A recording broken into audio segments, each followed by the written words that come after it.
Id-deċiżjoni biex Graziella Galea tiġi co-opted fil-grupp parlamentari tal-Partit Nazzjonalista ħadwa dawk li fil-partit huma magħrufin bħala l-Blue Heroes li għal darb'oħra raw li f'dan kollu jitħarsu l-interessi tagħhom. Irrapportat dan il-Gazzetta Kulħadd propju 3 ijiem biss wara li l-kandidat nazzjonalista Joe Giglio tħalla l-art mit-tmexxija tal-partit tal-Maduma.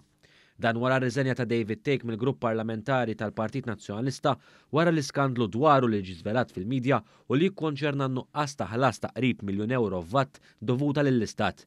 Dwar dan David Take insostna li hu ħati għal xejn ħlifa żball amministrattiv ta' filing ta' accounts fil-ħin. Fl-artiklu tagħha l-Gazzetta Kulħadd spjegat ir-raġunijiet ewlenin għaliex Giglio ma kienx l-għażla ta' Bernard Gregg biex jiġi co-opted fil-grupp parlamentari tal-Partit Nazzjonalista.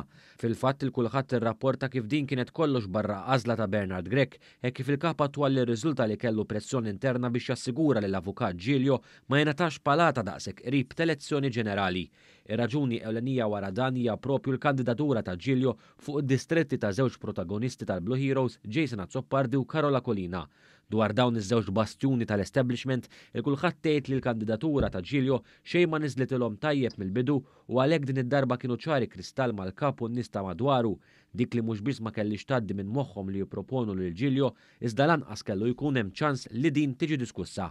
Il-kulħadd ittemtejt ukoll li huwa fatt magħruf li l-Aqda Repubblika kienet kontra li Giglio jsir parti mill-grupp parlamentari, dan hekk kif il-President tal-Aqda Roberta Collina qed juża l-Aqda biex jiddefendi lil Aziz ħuħ Carol Aquilina.